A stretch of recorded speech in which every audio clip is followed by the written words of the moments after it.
Hammer olduğu kimi qalsaydı, heç vaxt geniş auditoriyaya uyğunlaşa bilməzdi.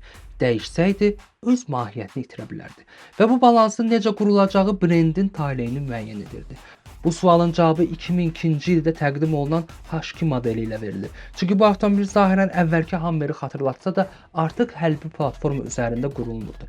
Daha rahat, daha idarə olunan və şəhər şəraitinə uyğunlaşdırılmış bir model kimi təqdim olunurdu.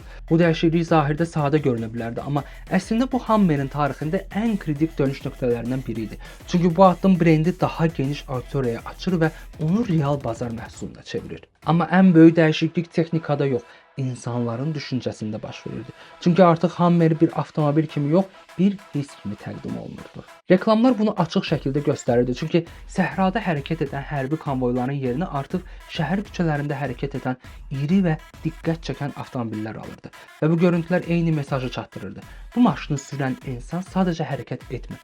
O, diqqət mərkəzinə çevrilir. 2000-ci illərin əvvəllərində dünya istehlakın zirvəsini yaşayır və insanlar artıq ehtiyac üçün yox, özlərini ifadə etmək üçün seçmilir. Hammer isə bu ifadənin ən sərt və ən aqressiv formalarından birinə çevrilir. Bu mərhələdə Hammer küçələrdən çıxaraq pop mədəniyyətinin bir hissəsinə çevrilir. Çünki bu avtomobil filmlərdə, kliplərdə və müxtəlif tədbirlərdə davamlı olaraq görünür və onun populyarlığı hərbi keçmişi ilə birlikdə daha da güclənir.